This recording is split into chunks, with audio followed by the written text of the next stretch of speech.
जब मन में विचार कर समस्त ऋषिगण ब्रह्मा जी के पास चले गए और जाकर के परमपिता ब्रह्मा को प्रणाम किया और कहने लगे कि हे परमपिता, हमें लंबे समय तक भगवान परमात्मा का दिव्य कथा का आनंद लेना है और ऐसा स्थान कहाँ है इस पृथ्वी पर जहाँ शीघ्रता से ही हमारे साधना पूर्ण हो जाए निर्विघ्नता पूर्वक। तो ब्रह्मा जी ने कहा कि हे ऋषिगणों, आपने बड़ा ही उत्तम प्रश्न किया है। इतनी सुंदर प्रकृति बनाया है किंतु भगवान परमात्मा जहां 33 कोटि देवी देवता निरंतर आज भी इस घनघोर कलयुग में भी जहां वास करते हैं वो नैमिषारण्य धाम है। तो ब्रह्मा जी ने उसी समय एक चक्र छोड़ा और ऋषियों से कहा कि ये चक्र जहां जाकर के रुक जाएगा इस पृथ्वी पर वही सबसे पवित्र स्थान होगा। जैसे ही चक्र छोड़ा वह चक्र चलते रहा। समस्त ऋषिगण वह चक्र के पीछे पीछे समस्त पृथ्वी में भ्रमण करते हुए और एक घनघोर वन में जाकर के वह चक्र रुक गया महाराज। और जैसे ही वह चक्र वहां रुका तो उसकी जो नेमी थी नोक वो नैमिषारण्य में ही रुकी थी। उसी स्थान पर वो नेमी जो चक्र की थी वो उस जंगल में जब वन में रुकी इसलिए वह वन था और नेमी रुकने के कारण नेमी और आरण्य मतलब होता है वन, नैमिषारण्य नाम दे दिया। वह पावन पवित्र धाम है जहां पर मनु और शत्रुपा ने भगवान को प्राप्त करने के लिए तप किया था, नैमिषारण्य में ही किया था। और उसी नैमिषारण्य में जी सूत जी महाराज सौनकादि 88,000 ऋषिगणों से भागवत जी की कथा कह रहे हैं। प्रेम से कहिए राधे राधे। ऐसा पावन पवित्र धाम है जहां दधीची मुनि ने अपने अस्थि का ही दान कर दिया था, अपनी देह का ही दान कर दिया था समस्त देवताओं के कार्य सिद्ध करने के लिए, हमारे मनुष्यों के कल्याण के लिए। वृत्तासुर नामक एक दैत्य उत्पन्न हुआ था, उसे मारने के लिए अद्भुत वरदान प्राप्त कर लिया था। उसे मारने के लिए दधीची मुनि ने नैमिषारण्य में ही अपनी अस्थियों का दान किया। वह ऐसी पावन धरा है जहां साधक की साधना शीघ्रता से ही और पूर्ण हो जाती है। मनु शत्रुपा ने भगवान को प्राप्त करने के लिए तप किया और उनकी साधना पूर्ण हुई और भगवान ने उन्हें दर्शन दिया था। वह नैमिषारण्य धाम है। तीर्थ बरने में सो विख्याता, तीर्थ बरने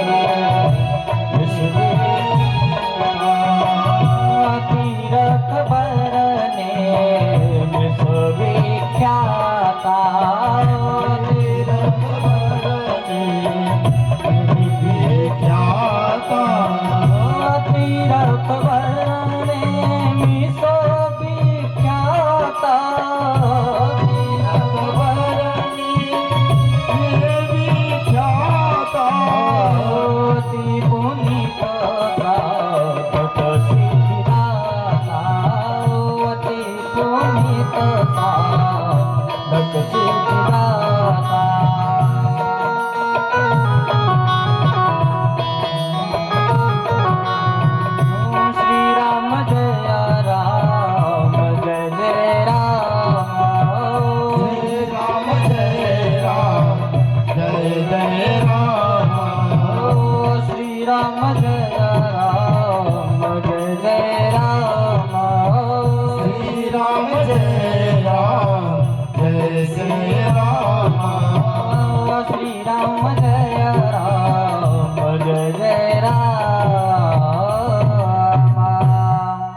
तीर्थ बर नेमिष विख्याता, अति पुनीत साधक सिद्धिदाता।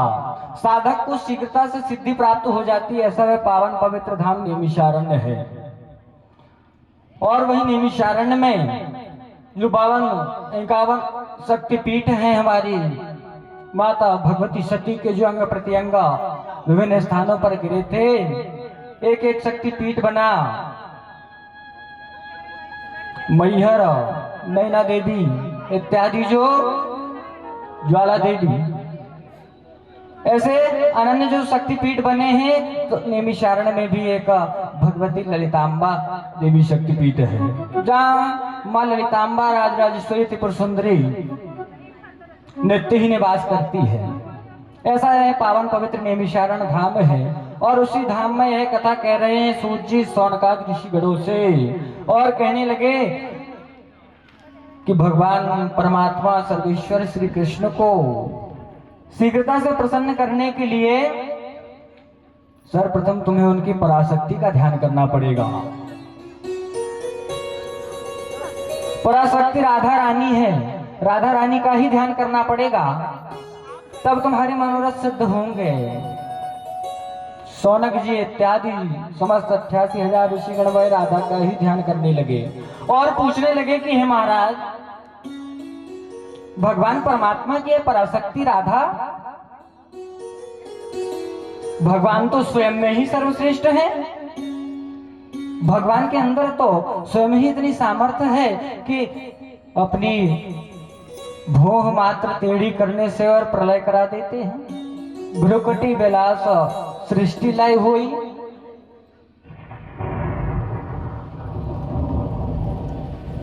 तो ये पराशक्ति राधा रानी कैसे, थोड़ा विस्तार से बताइए महाराज। ऐसा जब विनय किया तो महामती सूत जी कहने लगे कि हे ऋषिगणों, एक समय समस्त देवताओं ने विचार किया मन में, ये भगवान परमात्मा के अंदर इतनी धैर्य कैसे बना रहता है। मनुष्य और इतने ये जो जीव हैं नित्य ही पाप कर्म में लगे रहते हैं, किंतु भगवान सबको आनंद देते हैं। भगवान के लिए कोई छोटा कोई बड़ा नहीं, सबको बराबर समझते हैं। कोई पाप कर्म भी कर रहा है उस पर भी भगवान की कृपा, और जो सत्कर्म कर रहा है उस पर भी भगवान परमात्मा की कृपा। और महाराज जो पाप कर्म और दुष्कर्म करते हैं वे तो ज्यादा सुखी हैं। ऐसा क्यों? ये सब पूर्व जन्मों का ही और कर्म है। जो आनंदित है वो आनंद अभी है महाराज, और जब वे पुण्य कर्मों का जो संचित किया हुआ कर्म है उनकी समाप्ति हो जाएगी, वह पूरे खर्च हो जाएंगे तो फिर दुख की प्राप्ति होने लगती है। तो ये पराशक्ति राधा रानी का विस्तार से वर्णन कीजिए। तो महामुनि सूत जी कहने लगे, राधा रानी राजराजेश्वरी पराम्बा जगदीश्वरी वही जगदम्बा है। हे मुनियों, जिसने एक समय में एक कल्प में स्वयं ही सृष्टि कर दिया था। राधा तत्व को जानना बड़ा ही कठिन है महाराज। एक समय भगवान प्रसन्न मुद्रा में बैठे हुए थे। समस्त देवता गणों ने यह विचार किया कि भगवान के अंदर इतना धैर्य कैसे है, इतना सब कुछ सहन करने की सामर्थ्यता भगवान के हृदय में कैसे, यह पता करना चाहिए। तो समस्त देवता गणों ने मिलकर के, इंद्रादिक देवता गण सब मिलकर भगवान शिव के पास गए, भूत भावन भगवान शंकर के पास, और भगवान शंकर को लेकर के पुनः भगवान ब्रह्मा परमपिता ब्रह्मा के पास चले गए। ब्रह्मा जी से समस्त वृत्तांत बताया कि भगवान प्रसन्न मुद्रा में बैठे हुए हैं और अब हमें जाकर के पता करना चाहिए कि भगवान के अंदर ये शक्ति कैसी है जो ब्रह्मा बनकर के इस चराचर जगत का निर्माण कर देते हैं और विष्णु बनकर के पालन कर देते हैं और शिव बनकर के और प्रलय कर देते हैं। इतनी अद्भुत शक्ति भगवान परमात्मा की, कहीं से तो प्राप्त होती होगी। हम तपस्या करते हैं तब हमें वह ऊर्जा प्राप्त होती है। भगवान ऐसी कौन सी तपस्या करते हैं, यह पता करना चाहिए। ऐसा मन में विचार लिए हुए समस्त देवतागण भगवान परमात्मा के सुंदर वैकुंठ धाम में चले गए, जहां भगवान आनंद कंद से सैया पर विराजमान ऐसे सुंदर वैकुंठ में जाकर के भगवान की देह से 14 पुंजों से प्रकाश हो रहा है। भगवान बड़े सुंदर हैं माताओं सज्जनों, नित्य ही उनकी देह से प्रकाश होते रहता है। सुंदर सुंदर पारिजात के पुष्पों के आभूषण धारण किए हुए, शंख चक्र गदा पद्म इत्यादि आयुधों को धारण किया हुआ शांत स्वरूप भगवान नारायण का। और भगवान को जैसे ही प्रसन्न देखा समस्त देवतागण आनंदित हो गए, क्योंकि जो बड़ा होता है माता पिता और वो जो प्रसन्न होते हैं तो उनसे बालक जाकर के अपनी कामना की पूर्ति शीघ्रता से कर लेता है, निसंकोच जाकर के, और जो मांगना होता है अपने माता पिता और बड़ों से निसंकोच कह देता है जब वह प्रसन्न होते हैं। तो समस्त देवताओं ने भी यह विचार किया कि आज तो भगवान प्रसन्न हैं, इनसे पूछना चाहिए।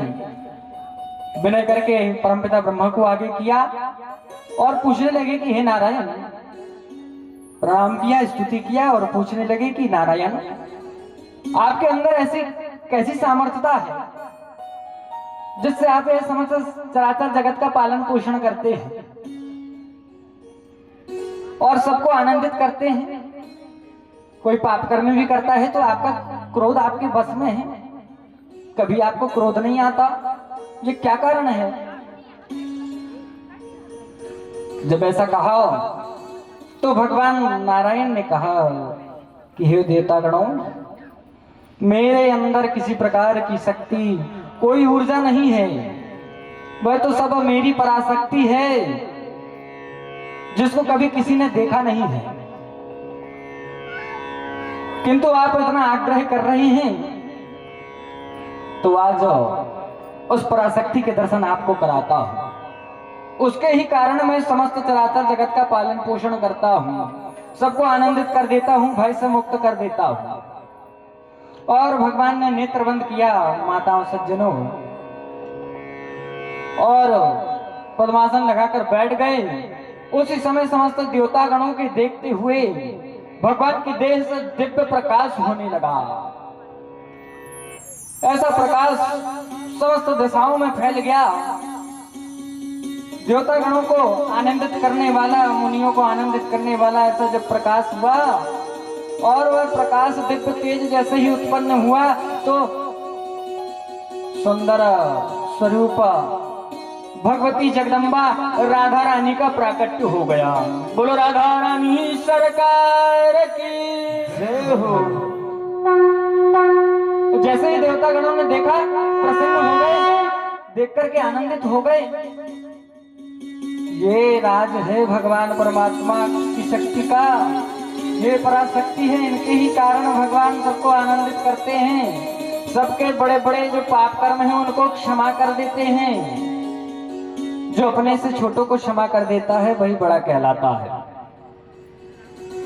और बड़ा महाराज वही कहलाए जिसके साथ में कोई बैठा है, कोई छोटा भी बैठा है तो उसे छोटा महसूस ना होने दे, वह बड़ा कहलाता है। उसे ये लगे ना कि ये बड़ा है।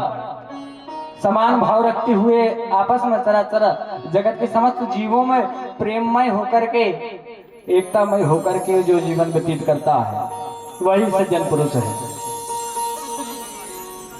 समस्त ऋषिगण देखने लगे, माता भगवती की स्तुति करने लगे। यही रास रासेश्वरी राधा रानी है जिसके कारण भगवान परमात्मा में इतना दिव्य तेज है।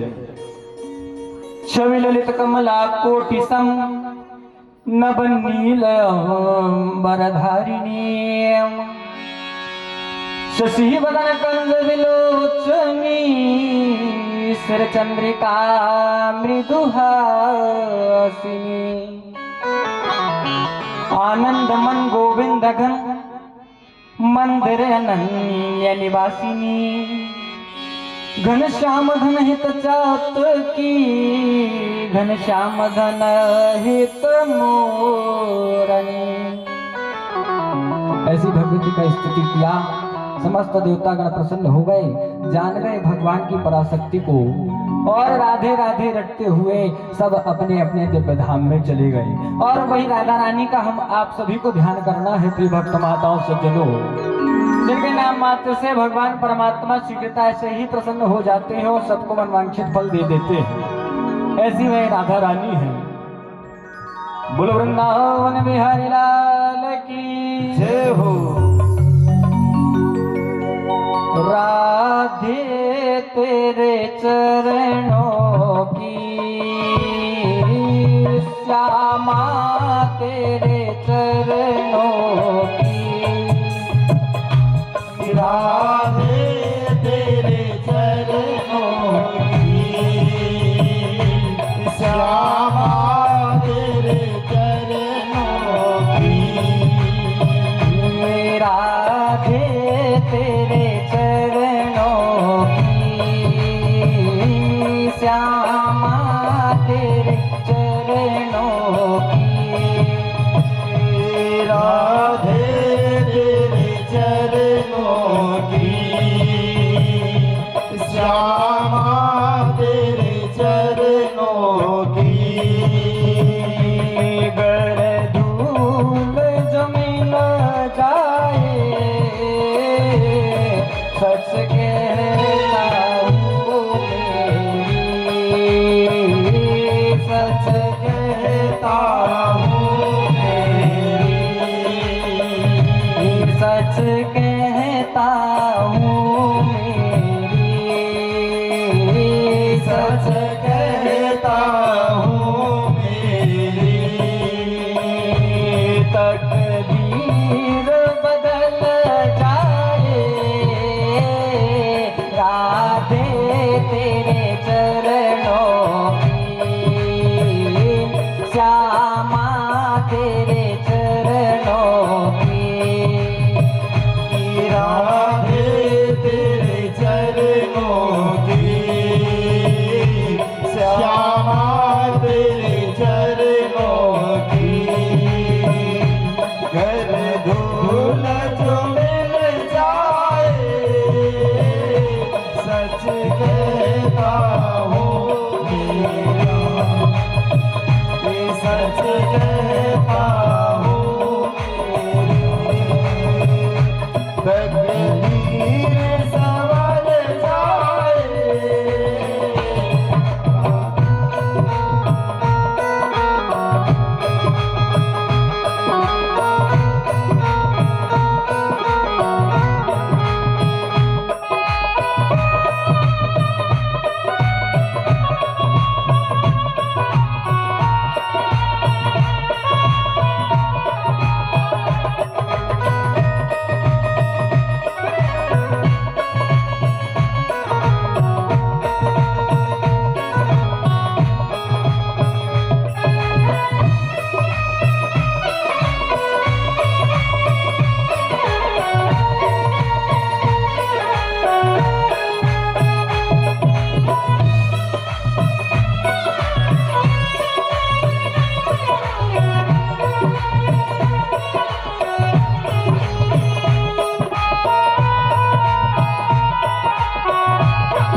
अमृत की बरसातों दिन रात बरसती है, अमृत की बरसातों दिन रात बरसती है, अमृत की बरसातों दिन रात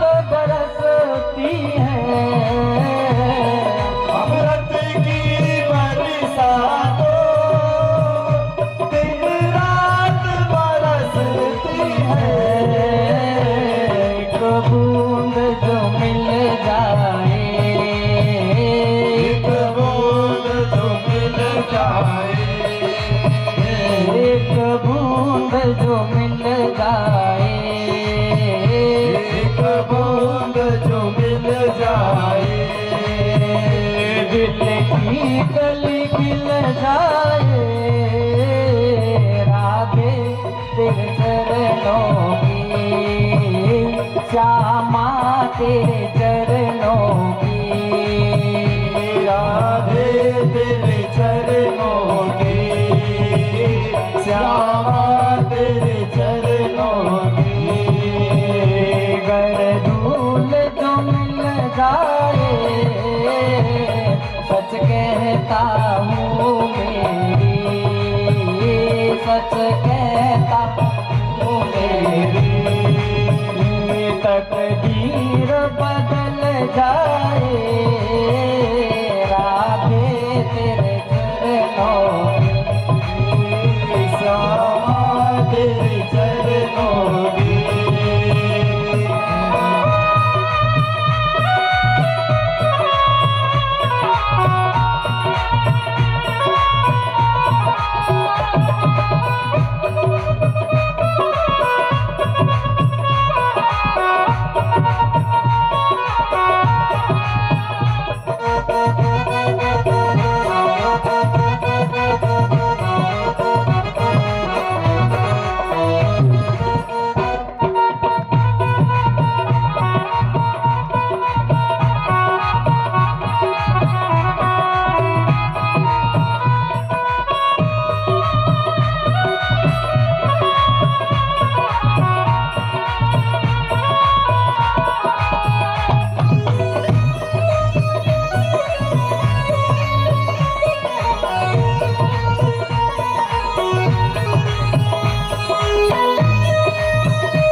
राधे, जय श्री राधे।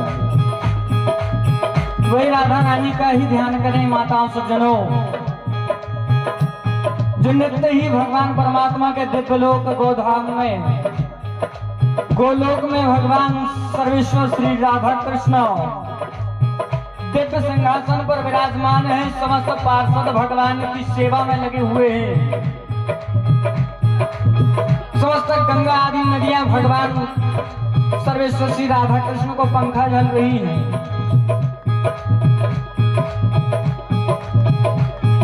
समस्त भक्तजनों ने जो पूर्व जन्म में पुण्य कर्म किया है, वे भी गोलोक में ही निवास कर रहे हैं। जो यमुना हमारे मृतलोक में वृंदावन में प्रवाहित हो रही है, मथुरा में,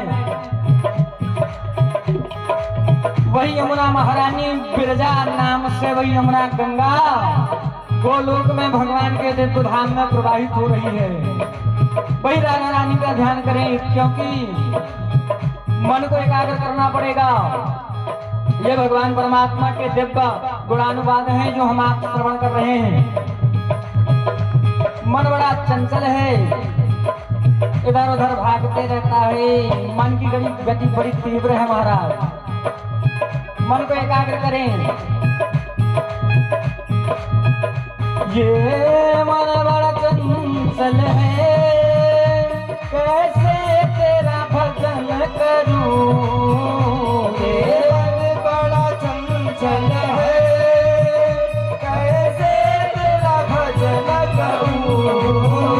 ये मन बड़ा चंचल है, कैसे तेरा भजन करूं। ये मन बड़ा चंचल है, कैसे तेरा भजन करूं।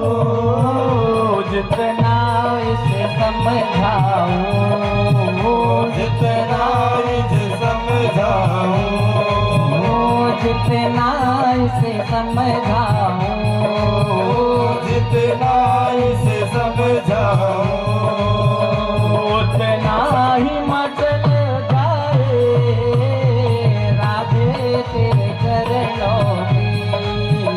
श्यामा तेरे चरणों की, राधे तेरे चरणों की, श्यामा तेरे चरणों की। गए भूल तो मिल जाए, सच कहता हूँ मेरी, सच कहता हूँ मेरी। तकदीर बदल जाए, राधे तेरे चरणों की, राधे तेरे चरणों की।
और अंत में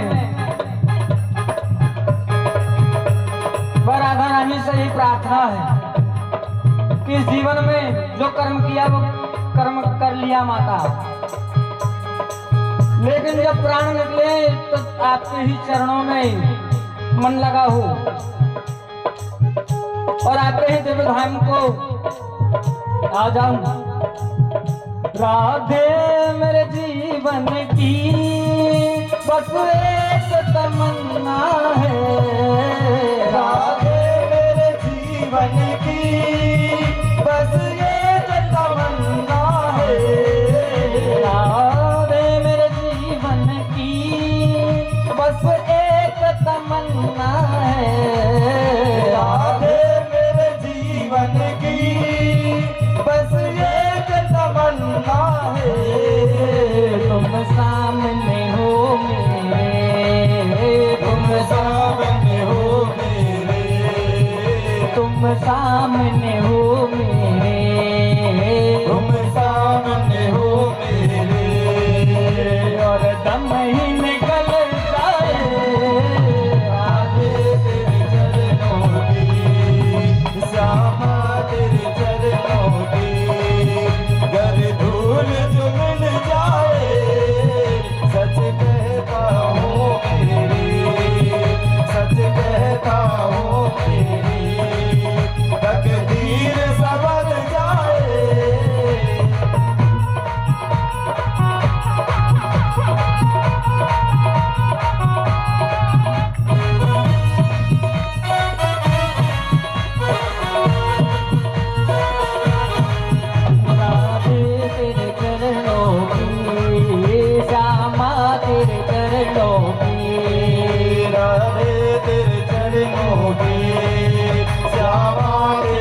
करो। बोले भक्तवत्सल भगवान की जय हो। श्री वृंदावन बिहारी लाल की जय हो। समस्त माताओं सज्जनों बाल गोपाल, ऐसी एक कथा कहते हुए कल की कथा में हम आपने श्रवण किया कैसे भक्ति को आनंद हुआ और भक्ति के पुत्र ज्ञान और वैराग्य सचेत होकर आनंद में झूमने लगे। यह कथा आप हम सबने कल श्रवण किया और सनकादिक ऋषिगणों ने जो नारद जी से कथा प्रारंभ किया कहना, तो वह कथा में नारद जी को सनकादिक ऋषिगण बताने लगे कि नारद जी, ये श्रीमद् भागवत महापुराण की कथा श्रवण करके ये चराचर जगत में जो जीव मात्र हैं वे तो उनका तो तारण तरण होता है, पितरों का भी तारण तरण हो जाता है, पूर्वजों का तारण तरण हो जाता है, और साथ में जो अधोगति को प्राप्त हुए हैं वह जीव का भी तारण तरण हो जाता है, तो उसको भी मोक्ष की प्राप्ति हो जाती है महाराज। ऐसी है पावन पवित्र कथा भगवान सर्वेश्वर राधा कृष्ण की। सनकादिक ऋषिगण ने जो नारद जी से कहा तो नारद जी पूछने लगे कि हे महामुनि, ये जो जीवित हैं वे जीवों का तो समझ आता है, किंतु जो प्रेत हो गए हैं, अधोगति को प्राप्त हुए हैं, जो अधोगति को प्राप्त होता है वो घन महाप्रेत होता है महाराज। तो जो प्रेत हो गया वो प्रेत भी तर जाता है। तो ऋषि कहने लगे कि हाँ नारद जी, ये भगवान का ऐसा ही अमृत रूपी कथा है जिसमें कोई प्रेत भी इसे श्रवण कर ले तो उसे भी मोक्ष की प्राप्ति हो जाती है। बड़ा आश्चर्य लगा नारद जी को। नारद जी ने कहा महाराज थोड़ा विस्तार से बताइए किस प्रकार से प्रेत को मोक्ष प्राप्त हो सकता है। तो सनकादिक ऋषिगण कहने लगे कि हे नारद जी, प्राचीन काल का इतिहास कहता हूं, एक सुंदर अनुपम ग्राम में आत्मदेव नाम के ब्राह्मण रहा करते थे। त्रिकाल संध्या करने वाले प्रातःकाल, दोपहर और संध्या के समय त्रिकाल संध्या करने वाले ऐसे दिव्य तेज मय ब्राह्मण आत्मदेव ब्राह्मण थे। आत्मदेव की पत्नी धुंधली नाम से भार्या, धुंधली नाम की उनकी एक पत्नी थी, सर्वगुण संपन्न थी, गृह में समस्त संपदा विद्वान थी, किसी प्रकार की कोई कमी नहीं थी महाराज। केवल एक कमी थी कि उनकी संतान नहीं थी। दोनों नारी और स्वयं आत्मदेव जी आपस में बड़े प्रेम से रहा करते थे, किंतु संतान न होने के कारण जब बहुत समय व्यतीत हो गया और कोई संतान नहीं हुई तो दुख होने लगा आत्मदेव जी को। ऐसा मन में प्रतीत होने लगा कि सब वैभव इत्यादि संपदा सब परिपूर्ण है, किंतु इसे भोग करने वाला कोई होना चाहिए। इसका भोग करने वाला कोई नहीं है। क्यों से कि प्रिय सज्जनों माताओं, सब संस्कार नारद उपनिषद में 44 संस्कार हैं, जिसमें से हम मनुष्य मात्र को इस अपने जीवन में कम से कम 5-7 संस्कार करने ही पड़ते हैं।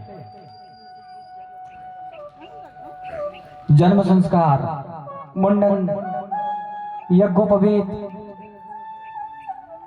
विवाह संस्कार, ये सब संस्कार हैं जो हम मनुष्य मात्र के लिए बने हुए हैं।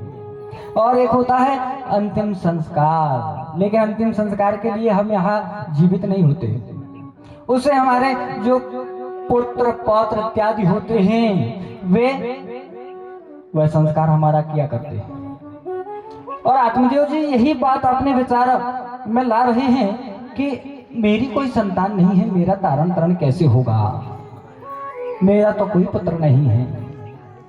मन बड़ा विचलित हो गया आत्मदेव जी का।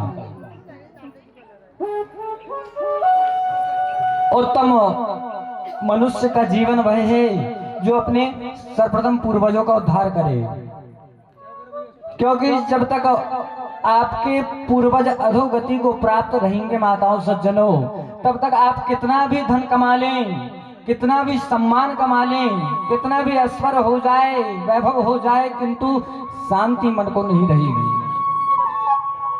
मन में जो शांति प्राप्त होना चाहिए वह केवल और केवल अपने पूर्वजों को तारण तरण के पश्चात ही हमें वह शांति प्राप्त होगी और होती है। यही बात आत्मदेव जी के मन में चल रही है। जय हो। और आत्मदेव जी ने ऐसा विचार किया कि सब कुछ होने के पश्चात भी मेरी कोई संतान नहीं है, क्या मेरे भाग्य फूटे हैं? ऐसा कोई उपाय प्राप्त हो जाए जिससे कि मेरी भी संतान हो जाए, मैं अधोगति को प्राप्त ना हो। ऐसा मन में विचार कर और वन की ओर चले गए महाराज। मन म्लान पड़ा, मुखारबिंद में समस्त ब्राह्मणत्व का जो तेज था वह मानो क्षीण हो गया है। नेत्रों से रुदन करते हुए सुंदर सरोवर के पास जाकर के और बैठ गए और जल को निरखने लगे आत्मदेव जी। ऐसा कोई उपाय प्राप्त हो जाए जिससे मेरी भी संतान हो जाए। और देवयोग से पूर्व के संचित पुण्यों के कारण आत्मदेव जी को एक तपस्वी आते हुए दिखाई दिए। जल पीने के लिए उस सरोवर में एक महात्मा आए।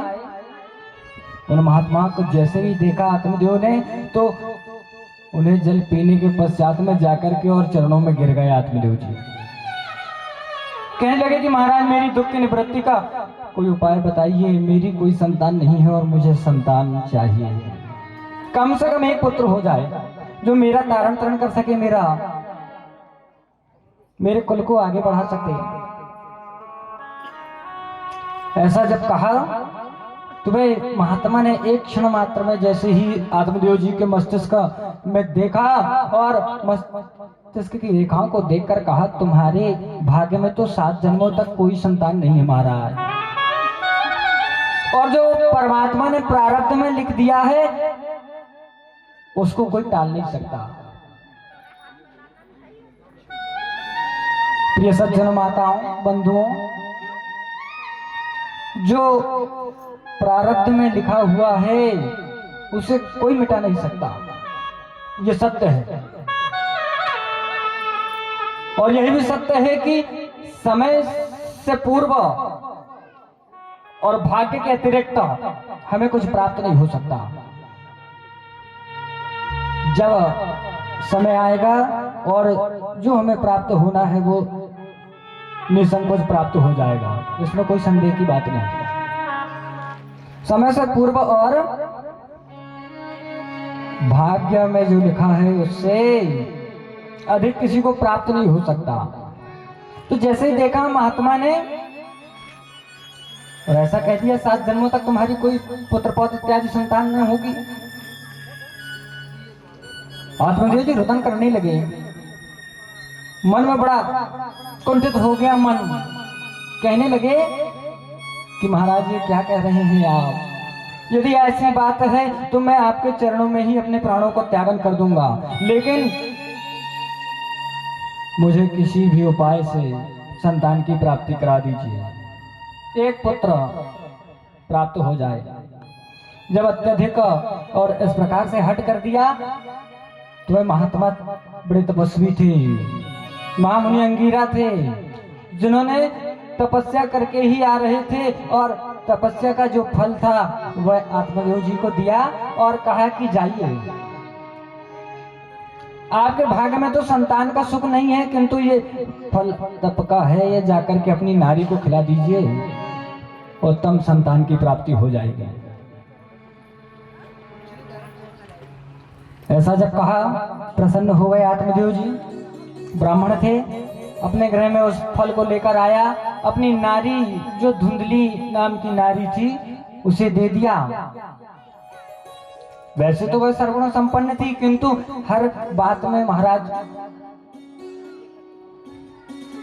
झगड़ा उत्पन्न करने वाली, आपस में स्वयं तो आनंदित रहती थी लेकिन दूसरों में कला करा देती थी। मोहल्ले पड़ोस में जाकर के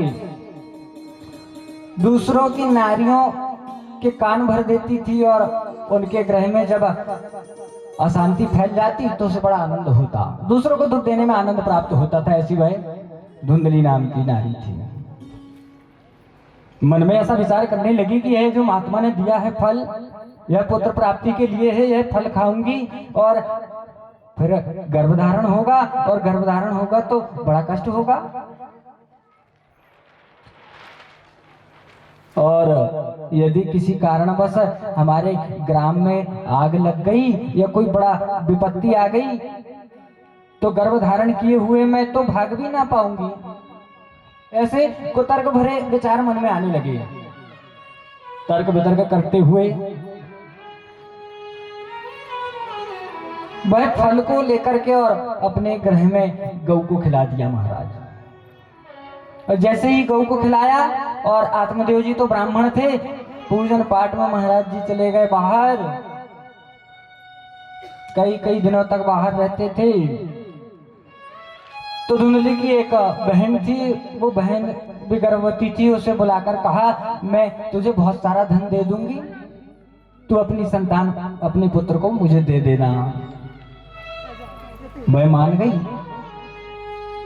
उसने अपने पति को भी मना लिया, और जब पुत्र हुआ तो महाराज धुंधली को दे दिया, धुंधली की बहन ने, और वहां का समस्त माल मत्था लपेटकर अपने गृह चली गई।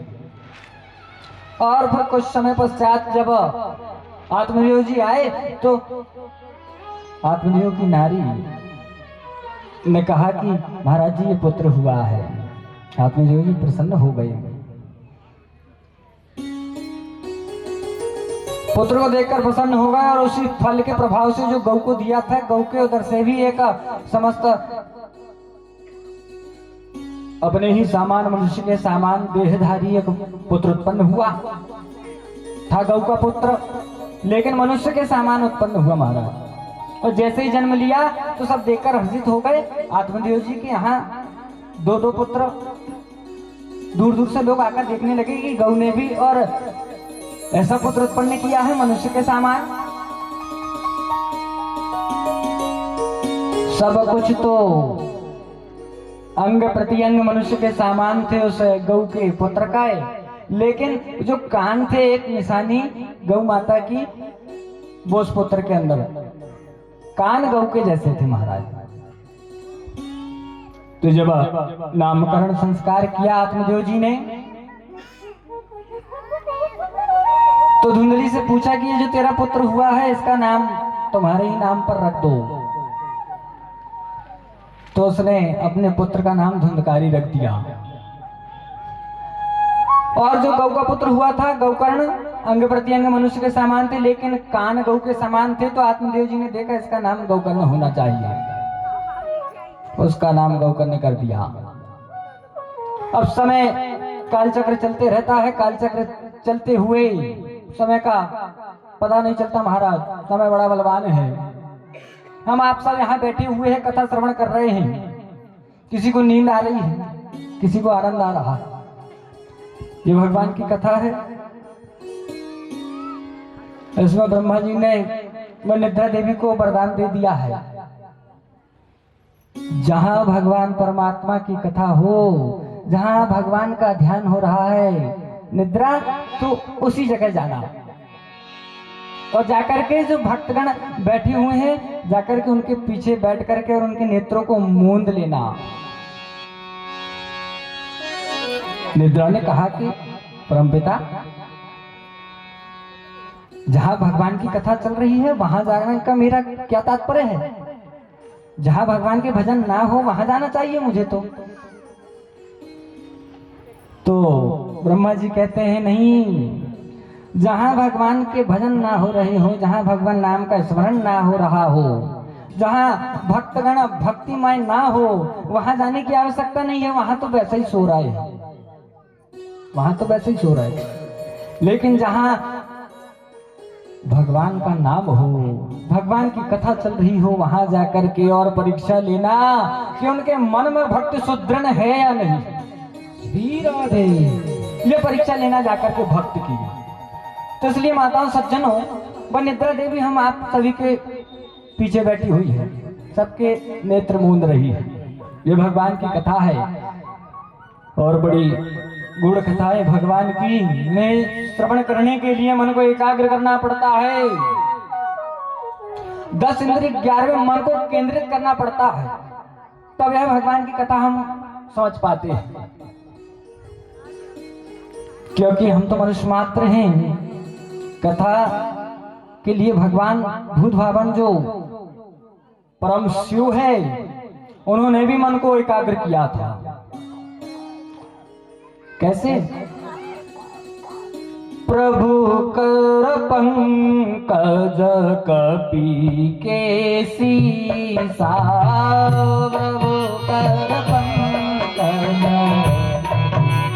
सीसा, प्रभु कर पंकज कपि के सीसा,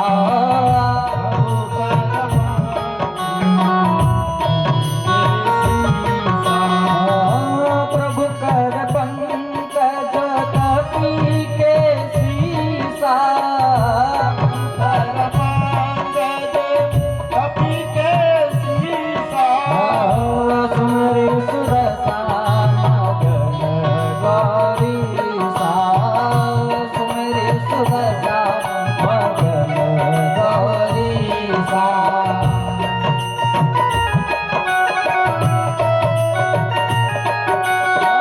सिया राम जय राम जय जय राम, सिया राम जय राम जय सिया राम, सिया राम जय राम जय जय राम, सिया राम जय राम जय जय राम, सिया राम जय राम जय सिया राम, सिया राम जय राम जय सिया राम,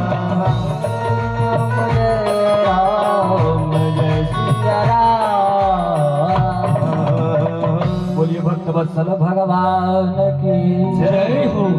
तो ऐसे प्रभु कर पंकज कपि के सीसा, भगवान शंकर जब उत्तराखंड में माता पार्वती को उमा को कथा कह रहे थे, यही हमारी कथा, भगवान की कथा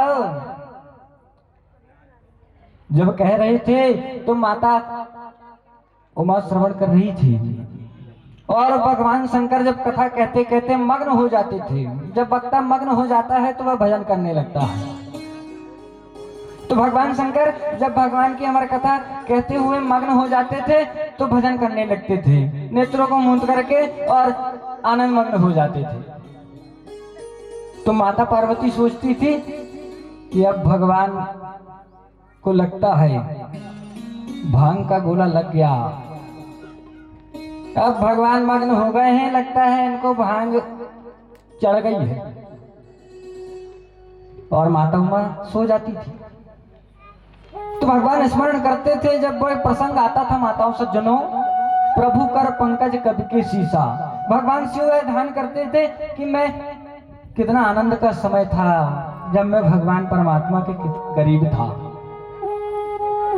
जब मैं हनुमत रूप में था तो राम के समक्ष नित्य ही बैठा रहता था और प्रतिदिन दर्शन करता था उन परमात्मा के, जो मेरे आराध्य है भगवान शिव। राम भगवान के ऐसे सुंदर स्वरूप का, और जब दर्शन करने लगते थे, वह प्रसंग आता था तो मग्न हो जाते थे। विचार करते थे कि मैं जब हनुमत रूप में था तो ऊपर हम वृक्षों में बैठा करते थे और भगवान नीचे बैठे हुए थे, कितना आनंद का समय था वो, ये विचार करते थे और मग्न हो जाते थे। किंतु जब भगवान को आगे की कथा कहना होता था तो पुनः अपने मन को केंद्रित किया करते थे भगवान शिव स्वयं कि सावधान मन कर पुनि शंकर लागे कहन कथा अति सुंदरा। सावधान मन कर पुनि शंकर, भगवान शंकर स्वयं अपने मन को सावधान किया करते थे और फिर आगे की कथा कहते थे। तो ऐसे हम मनुष्य मात्र हैं, हमें भी मन को एकाग्र करना पड़ेगा। और फिर वही कथा श्री सूत जी महाराज कहने लगे और सूत जी महाराज कह रहे हैं सौनकादि ऋषिगणों से।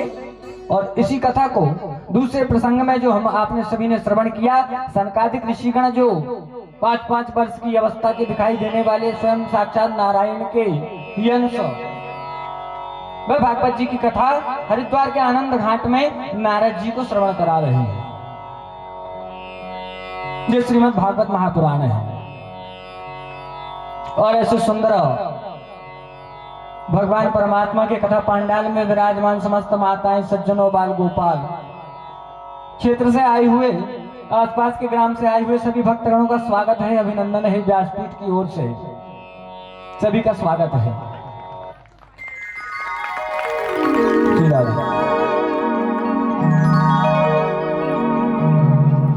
और वह कथा जब कहने लगे, ये कालचक्र चलते रहता है और समय का पता नहीं चलता महाराज। किस समय समय बदल जाता है, हम आप सब सोच रहे हैं, हम बैठे हुए हैं, लेकिन वह कालचक्र घूम रहा है, समय चलते जा रहा है। हमें लग रहा है हम बैठे हैं तो समय रुका है, लेकिन समय रुका नहीं है महाराज। ये समय भी बड़ी तीव्रता से आगे चलता है। और जब समय हुआ, धुंधकारी और वो गौकर्ण जो गौ का पुत्र था, वे धीरे धीरे बालपन से, और जब बालपन चल रहा था धीरे धीरे बड़े होने लगे, तो धुंधकारी जो था वह तो अपने नाम के समान ही उसका कार्य था महाराज। दुष्कर्म और पाप कर्म करने में लिप्त हो गया।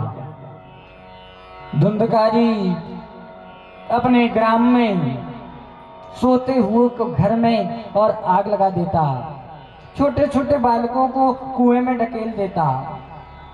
ऐसे उसके कर्म हो गए। कई बड़ी बड़ी वस्तुओं को, कीमती वस्तुओं को चोरी करने लगा, और जैसे जैसे बड़ा हुआ तो बड़ी बड़ी चोरियां करने लगा। ऐसा वह धुंधकारी के दुष्कर्म देखकर आत्मदेव जी के मन में बड़ा म्लान हुआ, लेकिन थोड़ी प्रसन्नता थी। जो गौ का पुत्र हुआ था उसे भी आत्मदेव जी ने अपने पुत्र के समान ही पाला था, और वह गौकर्ण को सत्कर्म में लगा।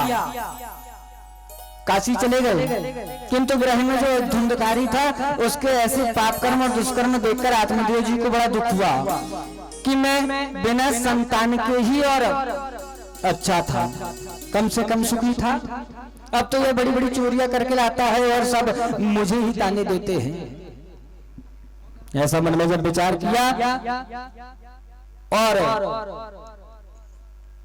जब ऐसा मन विचित्र हो गया आत्मदेव जी का, और सहन शक्ति बाहर हो गई अपने हृदय से, तो आत्मदेव जी ने वन प्रस्थान करने का विचार किया। उसी समय वेदों का अध्ययन करके गोकर्ण जी आ गए। पिता को सुंदर उपदेश दिया गोकर्ण जी ने कि ये सब माया मोह के चक्कर में ना पड़े पिताजी, केवल एक परमात्मा का ध्यान ही है जिससे करने से अंत समय में मनुष्य को उत्तम गति की प्राप्ति हो जाती है। इसलिए आप उनके ही ध्यान में लग जाइए। और अब इस अवस्था में आप वानप्रस्थ वन में जाकर के भगवान परमात्मा का ही ध्यान करेंगे। जब ऐसा उपदेश दिया तो गोकर्ण जी के सुंदर उपदेश को सुनकर के आत्मदेव जी वन में चले गए और भगवान परमात्मा की भक्ति में ही लीन हो गए।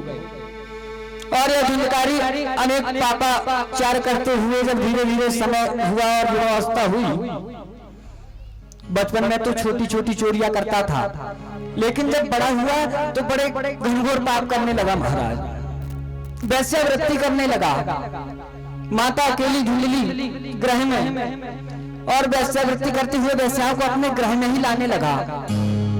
ऐसे पापाचार और दुष्कर्म को देखकर माता का मन भी बड़ा विचलित हो गया।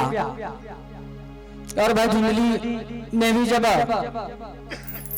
देखा अपने पुत्र धुंधकारी के ऐसे पापों को, और उनसे भी जब सहन नहीं हुआ तो जाकर के एक बावली में कूदकर अपने प्राणों का त्यागन कर दिया। अब गृह में अकेला धुंधकारी।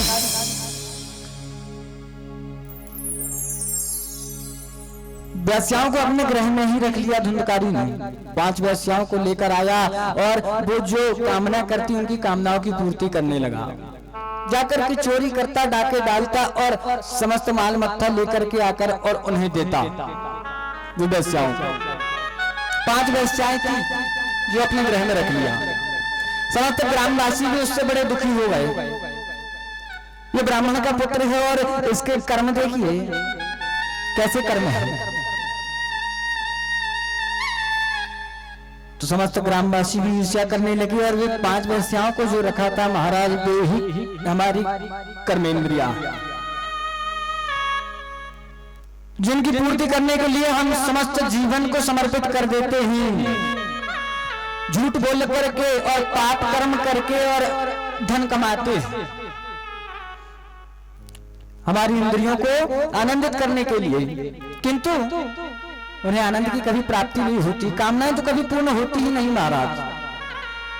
कामनाओं की पूर्ति करने के लिए आज कोई इच्छा पूर्ण करें, कल कोई इच्छा पूर्ण करें। किसी की इच्छाएं तो अनन्य प्रकार की है, नाना प्रकार की इच्छा मनुष्य के मन में है। किसी के मन में पुत्र की कामना है, जैसे आत्मदेव जी के मन में थी। किसी के मन में पुत्री की कामना है। किसी को धन की इच्छा है, किसी को सम्मान की इच्छा है। किसी के मन में ये इच्छा है कि मेरी पुत्री का विवाह अच्छे घर में हो जाए। किसी को मन में यह इच्छा है कि मेरे पुत्र को और मुझे अच्छी बहू मिल जाए ताकि ज्यादा लड़ाई झगड़ा न करे। ऐसी बहू मिले जो मेरे साथ मित्रता का व्यवहार करते हुए रहे। ये माताओं की बड़ी प्रबल इच्छा होती है महाराज। सास जैसी भी हो, किंतु बहू शांत और सीधी मिलना चाहिए, ये मन में विचार माताओं का। तो ये इच्छाएं तो कभी खत्म होती ही नहीं है। अनन्य इच्छाओं को लिए हुए मनुष्य जीवन व्यतीत कर रहा है। ये इच्छाओं की पूर्ति करते करते बड़े पाप कर्म कर रहे हैं। ऐसे ही हम जीवन भर पाप कर्म और दुष्कर्म में लगे हुए और धन एकत्रित कर रहे हैं, किंतु कभी संतुष्टि प्राप्त नहीं होती। और वे 5 वैश्याएं जो हैं वही 5 कर्म इंद्रियां हैं जो जिनकी पूर्ति करने के लिए वह चोरी करता है धुंधकारी, और जाकर के चोरी करके लाकर और उन पर समर्पित करता है। अब बहुत समय व्यतीत हो गया तो वैश्याओं ने सोचा ये धुंधकारी अपने जब माता पिता का ना हुआ तो हमारा कहां से हो सकता है। अपने माता पिता और इसने अंत कर दिया। इसके कारण ही तो उनकी मृत्यु हुई है। ये मन में विचार किया, और जब ऐसा विचार किया तो रात्रि काल में उसने बहुत सारा जो जेवरात धन इत्यादि लूट कर लेकर आया, वो सब वैश्याओं ने पोटली में बांधा और उस धुंधकारी की हत्या कर दिया महाराज।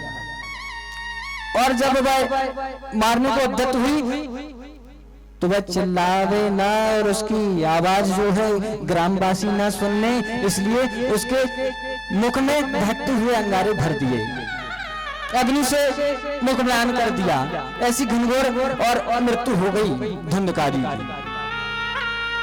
और जब अकाल मृत्यु होती है तो वह जीव अधोगति को प्राप्त हो जाता है।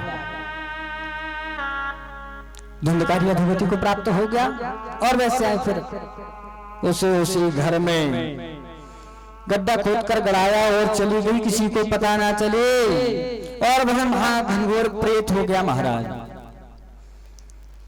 और कुछ समय पश्चात जब गोकर्ण जी अपने ग्राम में आए, वेदों का अध्ययन किए हुए काशी से, तो समस्त ग्रामवासियों से श्रवण करने लगे कि हमारे ग्राम में एक घनघोर प्रेत घूम रहा है। प्रेत बन करके अब जीवन में तो सबको कष्ट देता ही था, जब प्रेत बन गया तो और कष्ट देने लगा महाराज। सबको डराता, रात्रि काल में कोई बाहर ना निकले अपने ग्रह से, ऐसा, और बड़ी गर्जना करते हुए सबको भयभीत करता था। ऐसा वह धुंधकारी था। जब गोकर्ण जी ने ऐसा सुना, ये कौन होना चाहिए, तो समस्त ग्रामवासियों से मिला, मेल मिलाप किया गोकर्ण जी ने, और कहा मैं अपने ग्रह में ही और विश्राम करूंगा, और रात्रि में अपने ग्रह में ही आंगन में और तख्त लगा करके और विश्राम किया। उसी समय वही जो प्रेत रूप में जो गोकर्ण जी के बड़ा भाई धुंधकारी था, वह आकर के और गोकर्ण जी को भयभीत करने लगा। किंतु वे वेदों का अध्ययन किए हुए थे, भगवान परमात्मा की शक्ति और ऊर्जा से ओतप्रोत उनके हृदय में भगवान परमात्मा का ही चिंतन था। अपने वेद मंत्रों से अभिमंत्रित किया, और जैसे ही वंदन किया तो कहने लगा, आप कौन हैं? गोकर्ण जी ने पूछा। तो जैसे ही बंधन में हुआ, कष्ट होने लगा और कहने लगा कि भैया गोकर्ण, मैं तुम्हारा ही भाई धुंधकारी, मैंने जीवन भर बड़े पाप कर्म किए और उसके ही कारण मुझे ये अधोगति प्राप्त हुई है। मैं बड़े कष्ट में हूं, ना मुझे भोजन मिलता है, वायु का ही आहार किए हुए, और मैं इधर उधर विचरण करते रहता हूं। क्या करना चाहिए? मेरी सदगति के लिए कोई उपाय करो महाराज। जब ऐसा कहा तो गोकर्ण जी ने कहा, अवश्य तुम्हारे उत्तम गति के लिए मैं अवश्य सत्कर्म करूंगा, अब भयभीत ना हो और ग्राम में किसी को भयभीत ना करो। ऐसा आश्वासन दिया, और जब विश्राम किया, प्रातः काल हुआ, गोकर्ण जी ने प्रातः काल की संध्या किया, और जैसे ही सूर्य देवता को अर्घ देने के लिए उद्यत हुए तो भगवान आदित्य नारायण से पूछने लगे कि क्या करना चाहिए, कौन सा सत्कर्म करना चाहिए। तब सूर्य नारायण के द्वारा आकाशवाणी हुई कि हे गोकर्ण जी, आप अपने इस अधोगति प्राप्त भाई को, धुंधकारी को, श्रीमद् भागवत महापुराण की कथा श्रवण कराइए, जिसके श्रवण मात्र से प्रेत को भी मुक्ति प्राप्त हो जाती है, समस्त पूर्वजों का उद्धार हो जाता है। कैसे भगवान के अमृतमयी कथा कैसे श्रवण कराइए। आनंद मग्न हो गए गोकर्ण जी। समस्त ग्रामवासियों से विचार विमर्श किया, बताया कि ये मेरा भाई धुंधकारी है, जो अधोगति को प्राप्त हुआ है, इसके उत्तम गति के लिए हमें भागवत महापुराण को करना होगा, और जिसके करने से ही इसे उत्तम गति की प्राप्त होगी और हमें भी आनंद होगा महाराज। समस्त ग्रामवासियों ने चंदा एकत्र किया और सुंदर यज्ञ मंडप बनाया, श्रीमद् भागवत महापुराण की व्यासासन बनाया, और 16 खंभों से निर्मित सुंदर कथा पांडाल, ध्वजा, तोरण, पताका इत्यादि से सुशोभित सुंदर यज्ञ मंडप बना करके, और अब कथा कौन श्रवण कराएगा, तो काशी से पढ़कर आए थे गोकर्ण जी को व्यासासन पर विराजमान किया। बोलो भक्त वत्सल भगवान की जय हो। और फिर गोकर्ण जी के द्वारा जैसे ही कथा प्रारंभ हुई, तो उसी समय वह जो प्रेत रूपी धुंधकारी था, वह आकर वहां विचरण करने लगा। तो गोकर्ण जी ने अपने वेद मंत्रों के द्वारा एक 7 गांठ के बांस में और उस प्रेत को अभिमंत्रित करके और बंधन कर दिया महाराज। और जैसे ही बंधन किया, वो 7 गांठ के बांस में आकर के बैठ गया और कथा श्रवण करने लगा। अब कथा प्रारंभ हुई, प्रथम दिवस हुआ। प्रथम दिवस वह 7 गांठ का जो बांस था, उसमें से प्रथम ग्रंथि का भेदन हुआ। द्वितीय दिवस में दूसरी गांठ फूट गई, उसके अंदर बैठकर वह कथा श्रवण कर रहा था। प्रथम दिवस प्रथम ग्रंथि भेदनम, द्वितीय दिवस द्वितीयतम, तृतीय दिवस तृतीय चतुर्थी चतुर्थतम पंचम दिवस पंचम षष्टम दिवस षष्टम ग्रंथि वेदनम सप्तम दिवस सप्तम ग्रंथि वेदनम धुंधकारी दिव्यरूपाय महाफला। और जैसे ही सातवां दिवस आया तो एक एक ग्रंथि हर दिन प्रत्येक दिन फूटती गई और सातवें दिन में जैसे ही सातवीं ग्रंथि फूटी उस बांस की तो धुंधकारी दिव्यरूप हो गया महाराज। भगवान परमात्मा की सुंदरता का श्रवण करके यह जो सात गांठ के बांस की जो बात हुई यही ये बेकार है हमारे आप सभी के मन में जो काम क्रोध मद लोभ मत्सर माया ये छह और एक अहंकार रूपी और ये ग्रंथि हमारे हृदय से जब फूट जाए निकल जाए समाप्त हो जाए तो फिर आनंद ही हो जाए महाराज। फिर भगवान परमात्मा की भक्ति दूर नहीं और दर्शन प्रत्यक्ष रूप में भी हो सकते हैं। लेकिन हम मनुष्य मात्र जो हैं काम क्रोध मद लोभ मत्सर माया के चक्कर में पड़े हुए हैं। भगवान की माया है ना, भगवान की माया को कोई जान नहीं सकता। माया पति की माया कोई समझ न पाया, ये मायापति की माया है, इसे कोई समझ नहीं पाता। और जैसे वह धुंधकारी और आत्मजोजी धुंधकारी ने जैसे दिव्यरूप हुआ प्रणाम किया अपने भाई गोकर्ण जी को और सुंदर विमान आया। सातवें दिवस सप्तम दिवस की कथा श्रवण करने से 7 दिनों तक एक ही स्थान पर बैठकर कथा श्रवण किया था। आनंद मग्न होकर भगवान की भक्ति धारण किए हुए अपनी मुक्ति के लिए तो उसी समय सुंदर विमान आ गया धुंधकारी के लिए और स्वर्गलोक से विमान आया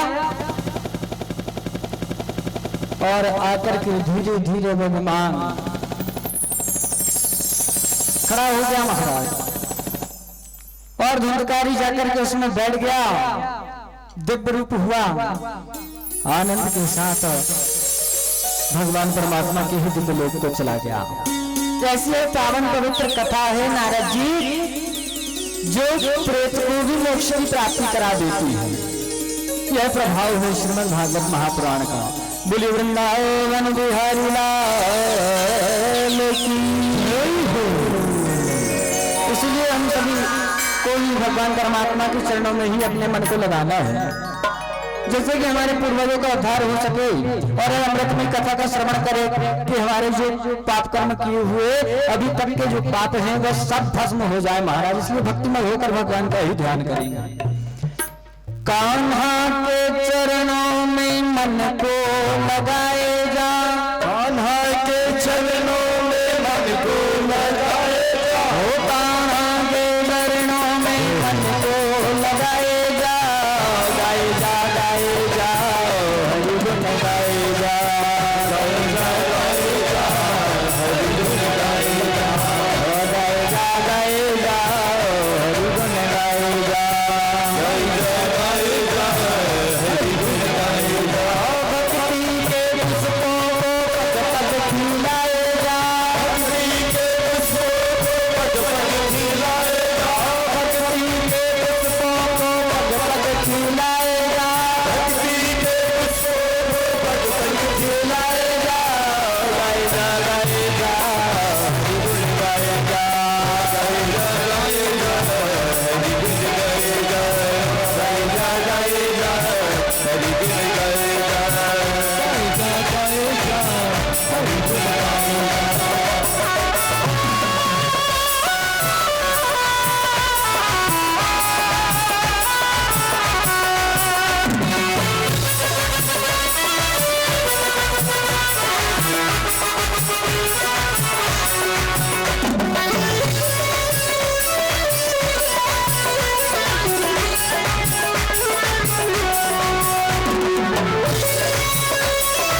जाएंगे, बिगड़ी बनेगी और दुख भूल जाएंगे।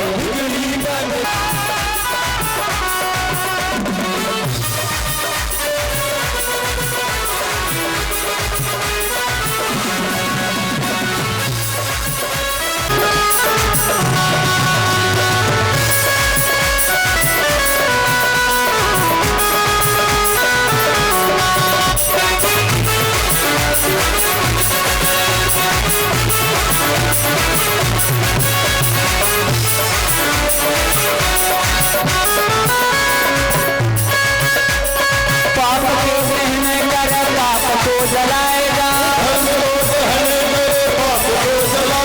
और धर्म को सहने कर पाप को जलाएगा।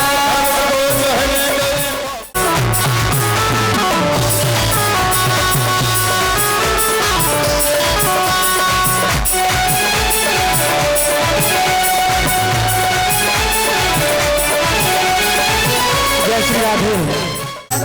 ये कैसी कथा कह रहे हो महाराज? जब ऐसे कहने लगे समस्त ग्रामवासी ने, तो गोकर्ण जी कहने लगे कि वो धुंधकारी ने एक ही स्थान पर बैठ करके अपने मन को केंद्रित करके 10 इंद्रिय 11वें मन को केंद्रित किया और पूरी कथा श्रवण किया है महाराज, प्रथम दिन से और पूर्ण आहुति तक हिला भी नहीं है। और आप सब तो कथा श्रवण करते थे, आरती के पश्चात सब अपने अपने घर चले जाते थे। श्री कृष्ण के साथ और वार्तालाप में लगे हुए, एकांत में बैठे हुए हैं। ये बात पता नहीं थी अश्वत्थामा को। अश्वत्थामा ने कहा कि मैं भी जाता हूं, ऐसा क्रोध करके, और दुर्योधन से कहा और जाकर के पांडवों की शीश लेकर आता। ऐसा मन में विचार करके और क्रोधवश अश्वत्थामा जैसे ही गया तो जहां पांडव शयन करते थे उसी स्थान पर, उसी शैया पर पांडव के 5 छोटे छोटे पुत्र शयन कर रहे थे। उनको सोते हुए देखा अश्वत्थामा ने, मन में विचार किया यही पांडव होना चाहिए, और 5 पुत्रों की हत्या कर दिया महाराज। द्रौपदी जो पांचाली पांडवों की नारी को जैसे ही पता चला कि मेरे बच्चों का अंत हो गया है, रुदन करने लगी महाराज। ऐसा कौन सा पापी है जो छोटे छोटे बालकों की हत्या कर दिया? बड़ा ही दुराचारी है महाराज। ऐसा मन में विचार करने लगी। इन छोटे छोटे शिशुओं ने क्या बिगाड़ा था, और पांडव वंश का ही अंत कर दिया। अब हमारे वंश में और ये वंश को आगे कौन बढ़ाएगा? ये मन में विचार करने लगी, रुदन करने लगी। और वह अश्वत्थामा ने तो वो 5 पुत्र की शीश काट करके लेके आ गए और दुर्योधन को बताया। तो दुर्योधन को थोड़ी प्रसन्नता हुई, लेकिन जैसे ही देखा ये पांडव नहीं पांडव पुत्र हैं, दुर्योधन को भी बड़ा कष्ट हुआ महाराज। क्योंकि अंत के समय में सबका हृदय निर्मल होने लगता है। वह भी विचार करने लगा, कहने लगा कि मित्र ये क्या कर दिया है? इन शिशुओं से मेरी कोई शत्रुता नहीं थी। मेरे तो शत्रु वो पांडव थे, उनको मार करके लाना था। ये बालक तो मेरे बालक के ही समान थे, इनकी हत्या क्यों कर दिया? तुमने तो बड़ा घोर पाप कर दिया। और जब ऐसा कहा, और इधर जब पांडवों को पता चला कि हमारे पुत्रों की हत्या हो गई है, बड़े क्रोधमय हो गए।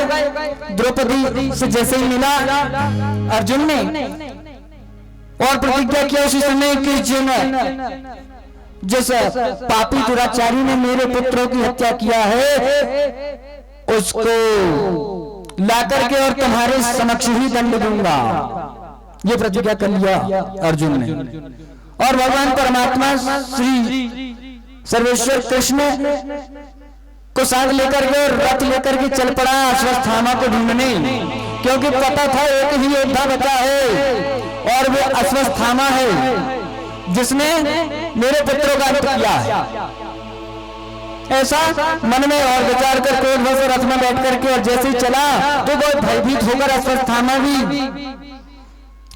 व्यास जी के आश्रम सम्यक प्रास की ओर जाकर के छुप गया था पांडवों के भय के कारण, क्योंकि पांडव समझकर उनके शिष्यों की हत्या किया था और पांडव तो जीवित हैं। मालूम था कि ये अब मुझे अभयदान देने वाले नहीं, ये मन में विचार हो गया था अश्वत्थामा के। और जब ऐसा विचार किया और भयभीत होकर के जाकर व्यास जी के आश्रम में छिप गया तो भगवान परमात्मा उसी दिशा में रथ ले जाने लगे और अर्जुन का रथ चलने लगा। और जब अर्जुन का रथ चलता था तो कई योजन दूर से महाराज अर्जुन के रथ के शब्द सुनाई देने लगते थे।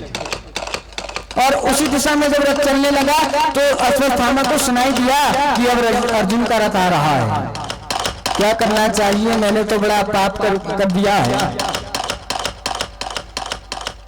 अब मेरा क्या होगा, ऐसा मन में विचार कर भयभीत होने लगा।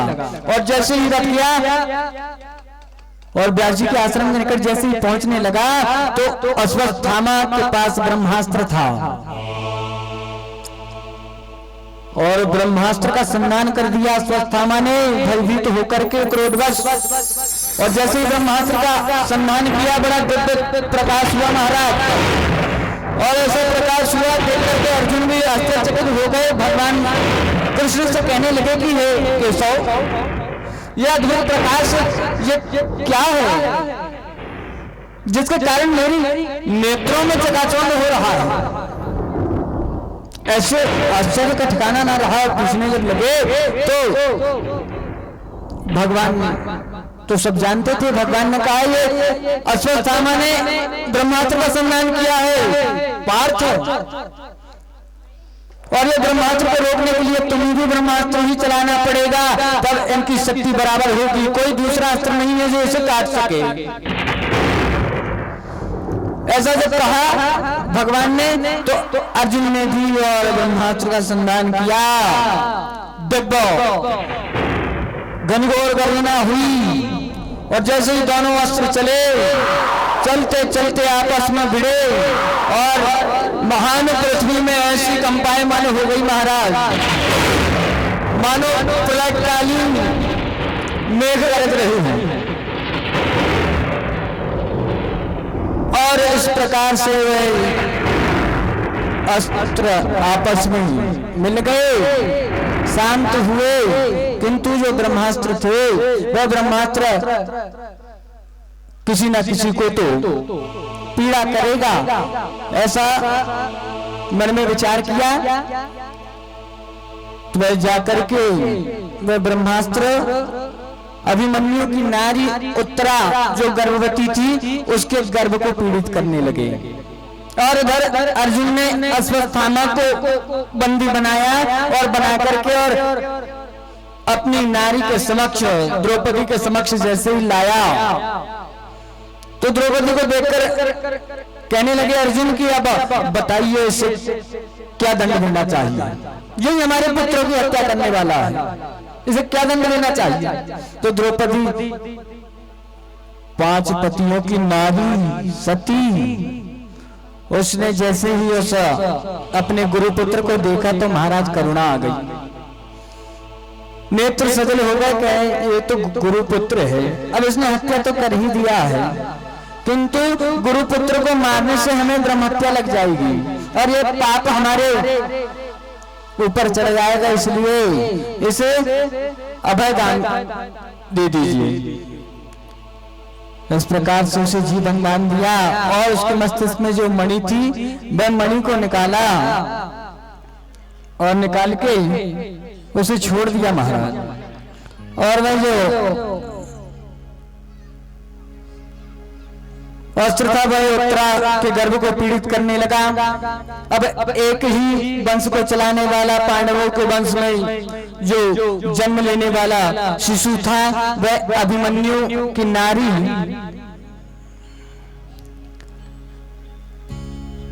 उत्तरा के गर्भ में जो पल रहा था वह शिशु था।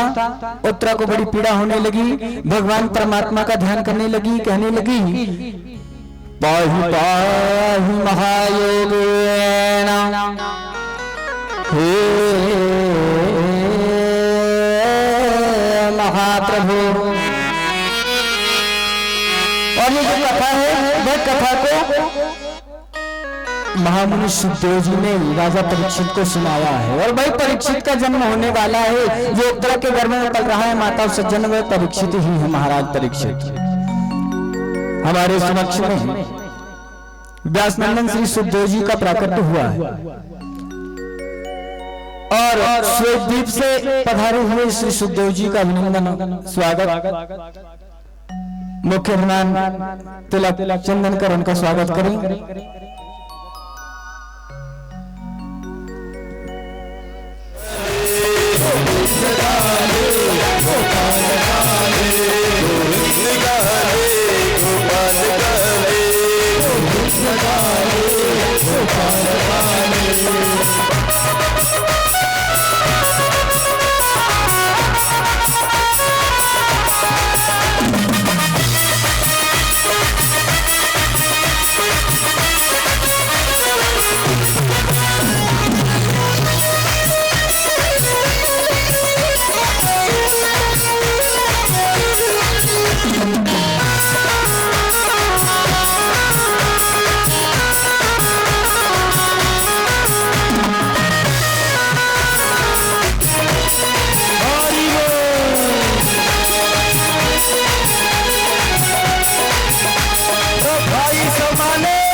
समस्त भक्तगण कथा प्रेमी रसिक माता एवं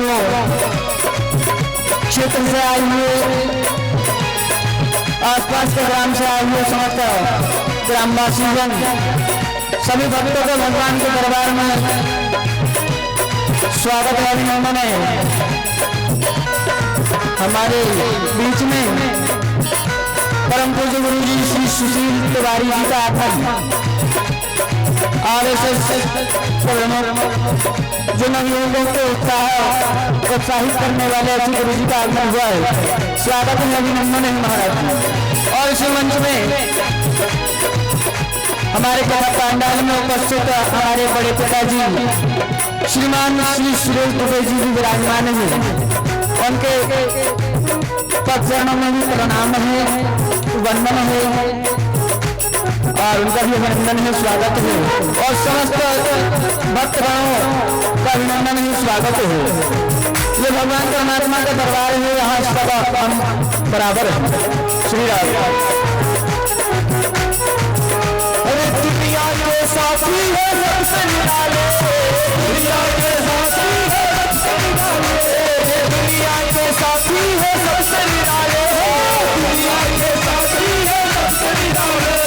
बाहर से उजले अंदर से काले, अंदर से काले, अरे बाहर से उजले अंदर से काले, अंदर से काले।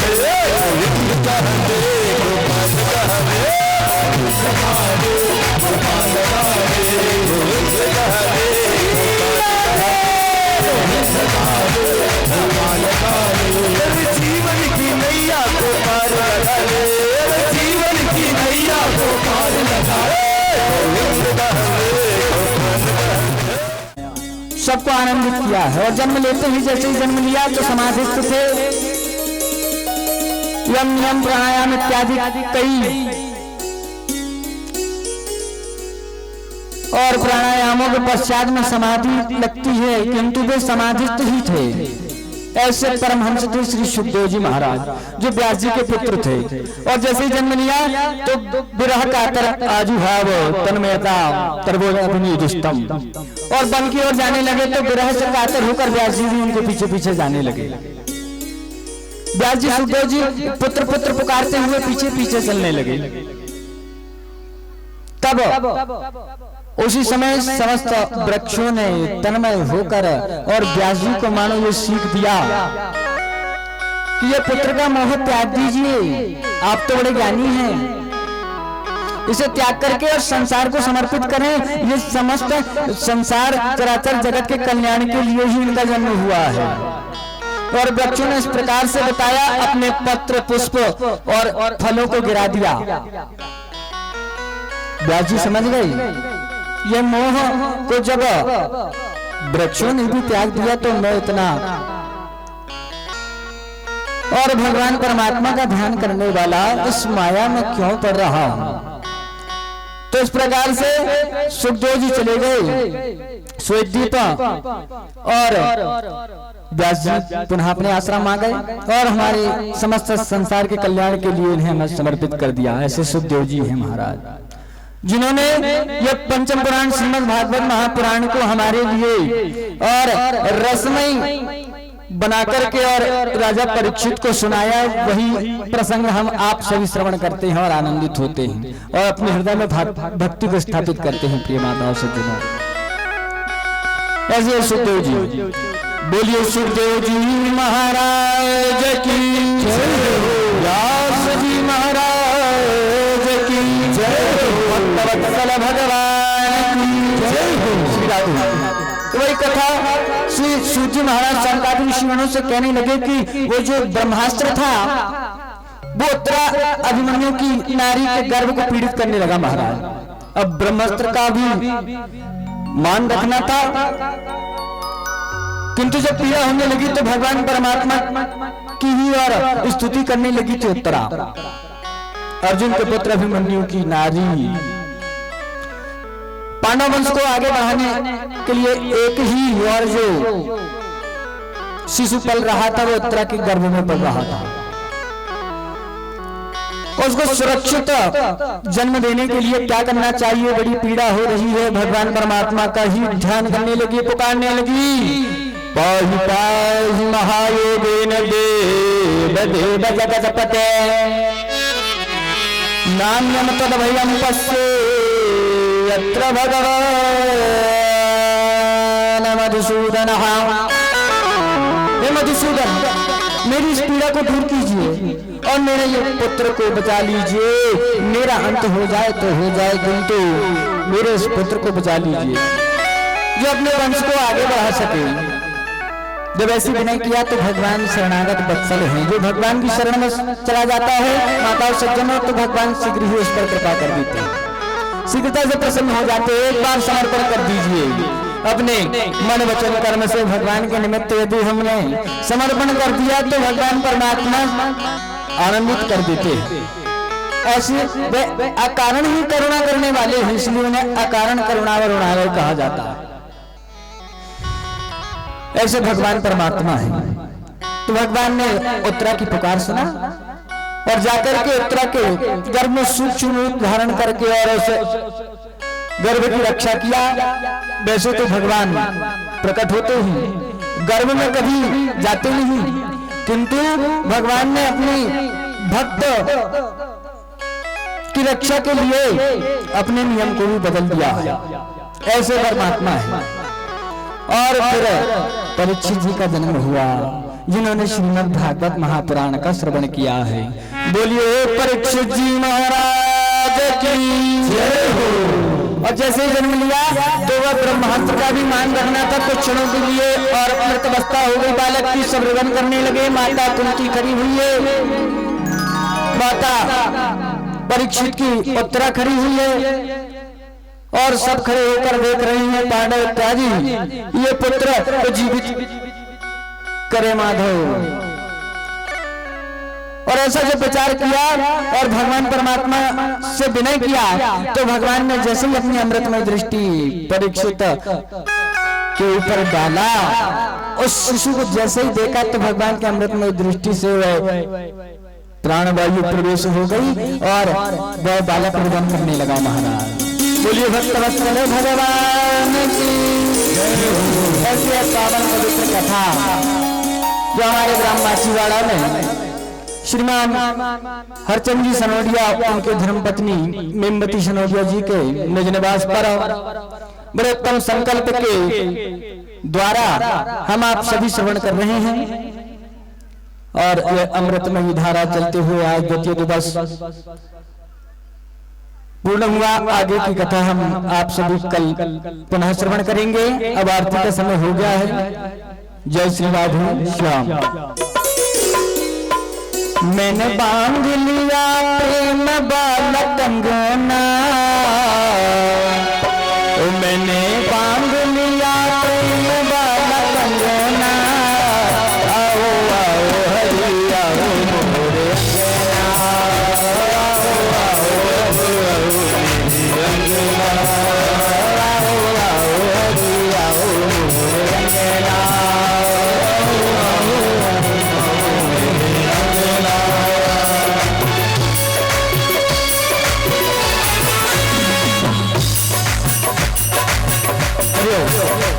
भगवान परमात्मा से यही प्रार्थना करे, मेरा मन पापी पाप करना ही छोड़े, मेरा मन पापी पाप करना ही छोड़े, मेरा मन पापी पाप करना ही छोड़े, मेरा मन पापी पाप करना ही छोड़े, दुनिया से नाता तोड़ तेरे संग जोड़े, दुनिया से नाता जोड़ तेरे संग जोड़े, यही मांग मेरी, यही मांग मेरी, यही मांग मेरी, यही मांग मेरी, यही मांग मेरी, और कोई मत ना। आओ आओ हरि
मेरा मन पानी प्रभु पावन तू कर दे, पानी प्रभु पावन तू कर दे, मेरा मन पानी प्रभु पावन तू कर दे, मेरा मन पानी प्रभु पावन तू कर दे, मेरा नाता जुड़े ऐसा मुझे कर दे,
भगवान की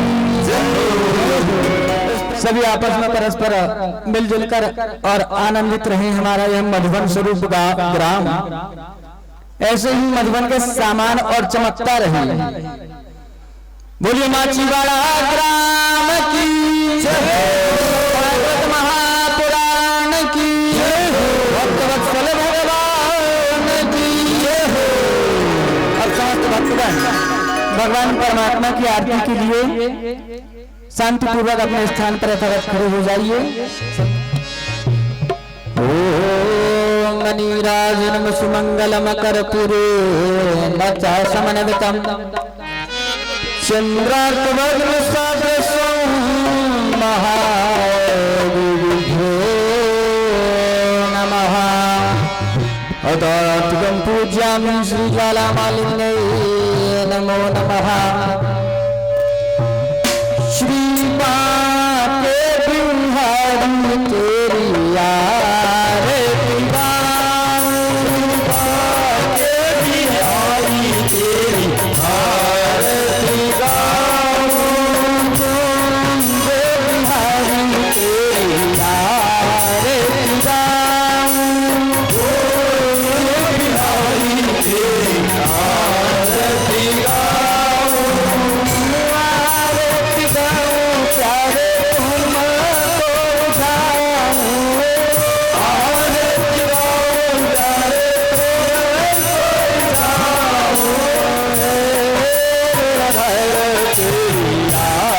आरती गाऊं,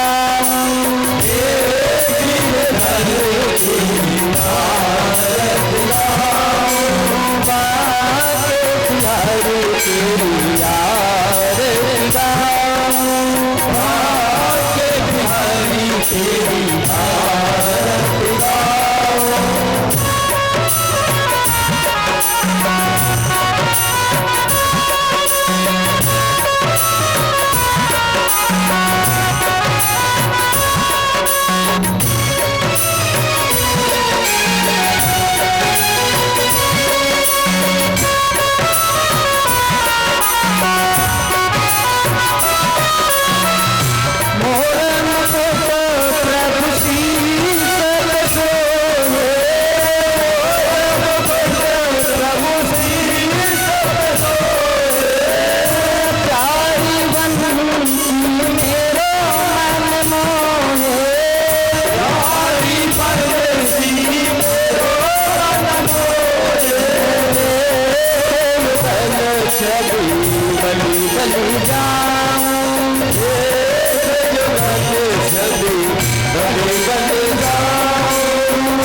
चरणों से नीचे नीमा गंगा प्यारी, चरणों से नीचे नीमा गंगा प्यारी, जिसने सारी दुनिया तारी, जिसने सारी दुनिया तारी, उन चरणों पे मैं तो शीश नवाऊं, उन चरणों पे मैं तो शीश नवाऊं, मेरे आरती गाऊं, आरती गाऊं, बाके बिहारी तेरी आरती गाऊं, बाके बिहारी तेरी आरती गाऊं।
वैकुंठ अमर फल पावे, श्री वैकुंठ अमर फल पावे,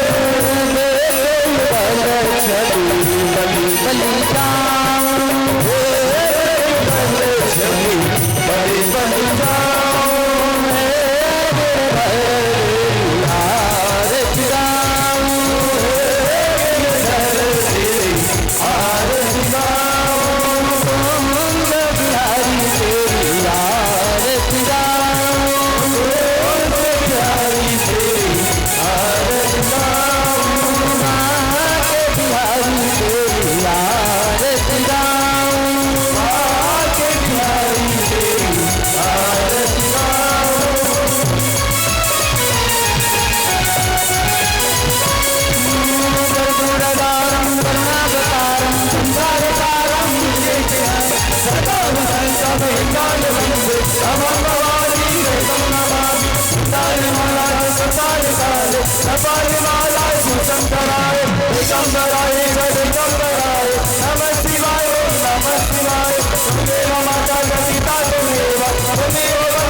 प्रियता बुलवृंदावन बिहारी लाल की, भागवत महापुराण की, रानी सरकार की, धाम वृंदावन की, यमुना महारानी की, मैया की, गायत्री मैया की, गीता मैया की, महादेव की, सियापति रामचंद्र की, पवन सुत हनुमान की, जगत जननी जगदम्बा मैया की, ग्राम के सभी देवी देवताओं की, अपने अपने माता पिता की, अपने अपने गुरुजनों की, धर्म की, अधर्म का, प्राणियों में सद्भावना, माता की, गौ हत्या, सत्य सनातन धर्म की, सनातन धर्म की, पार्वती हरे हरे महादेव।